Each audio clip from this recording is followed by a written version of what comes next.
Mesdames et messieurs, bonjour, bonsoir, je suis PF pour LTLT Lakers tout le temps, la chaîne francophone des Lakers. Dans l'émission d'aujourd'hui, nous allons parler de la nouvelle acquisition des Los Angeles Lakers. Les Lakers viennent en effet de signer Dennis Schroeder, le meneur allemand qui était à l'Eurobasket encore hier soir. Donc, vous savez que l'Allemagne a perdu en demi-finale face à l'Espagne.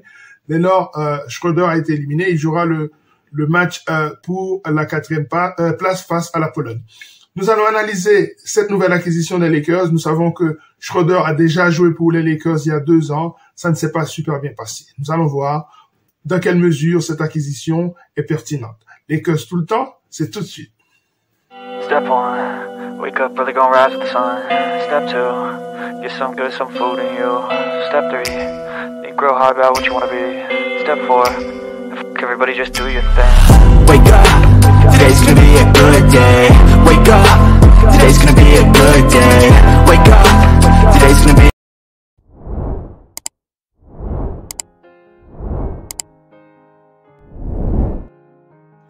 Dans la nuit de vendredi à samedi, les Lakers ont signé Dennis Schroeder, le meneur allemand qui était avec l'équipe il y a 2 ans et dont on sait que l'expérience ne s'était pas bien passée. De retour au Bercail, qu'est-ce que ce joueur peut apporter aux Lakers? Mais avant de répondre à cette question, nous allons d'abord préciser le profil du joueur. Dennis Schroeder fait à peu près 1m84, 1m85. Il a 29 ans aujourd'hui. Ancien joueur des Lakers, on a dit, il a été drafté par les Hawks en 2013. Il a ensuite joué au Oklahoma City Thunder. L'année passée, il a commencé la saison avec Boston et il a terminé avec Houston. Alors, c'est un joueur qui a tourné la saison passée à 13,5 points de moyenne, 3,3 points au rebond et 4,6 aux passes décisives. C'est un joueur qui tire en carrière à 34% environ et 43% à 2 points. C'est un joueur qui tire aussi à 85% au lancer franc. Donc c'est très intéressant pour les Lakers au niveau des tirs de plein jeu, 43%, et les tirs au lancer franc. En revanche, les tirs à 3 points, c'est un peu plus contestable. C'est un joueur qui apporte à peu près 5 à 6 par match, donc c'est très intéressant. Ce qui est, à mon sens, l'élément le plus important, c'est que c'est un excellent défenseur. Même si pour sa taille, ça pourrait poser problème puisqu'il fait 1m84, 1m85. On a vu que lors des playoffs de l'année passée, et même de cette année, c'était des joueurs avec une certaine taille qui permettaient justement aux équipes de pouvoir switcher sur tous les postes. Et donc, un joueur comme ça, au playoff, ça risque d'être un peu court. Alors, voilà le profil du joueur. Joueur très intéressant au niveau de l'organisation du jeu. Très bon en pick and roll. Mal utilisé pendant l'ère Vogel. C'était une saison assez compliquée. Caractériel, joueur très fort, avec un mental très fort, mais qui risque d'être un problème de vestiaire.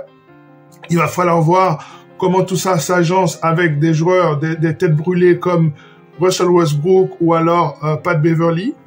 Alors, ce qui est intéressant de savoir, c'est que sur ce poste, il y a 5 joueurs extérieurs, 5 arrières. Donc, il y a Russell Westbrook, Pat Beverly, Kendrick Nunn, Lonnie Walker et maintenant Pat Beverly. Ça veut dire quoi? Ça veut dire que sur ce poste, il y aura des joueurs qui ne joueront pas. Et il va falloir gérer tout ça. Alors, ça peut aussi suggérer qu'il y a peut-être dans le front office des Lakers un plan pour un transfert de Russell Westbrook. Nous allons regarder ça avec beaucoup d'attention, mais je voulais faire une petite vidéo rapide pour essayer de présenter ce joueur aux fans des Lakers.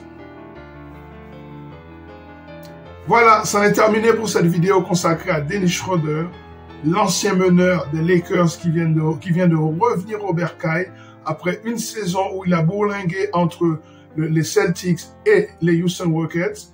Il revient pour renforcer ce secteur arrière des Lakers. On va voir ce que ça peut apporter. Est-ce que ça suggère qu'il y aura justement un trade pour envoyer Russell Westbrook dans une autre équipe? Est-ce que ça voudrait dire aussi que Il y a d'autres moves qui sont qui sont sur la table des Lakers, qui sont en tout cas discutés au sein du front office. En tout cas, vous restez avec nous. N'oubliez pas de cocher le bouton de notification afin de ne rien manquer de ces updates et de ces modifications du roster à 2 semaines du camp d'entraînement des Lakers.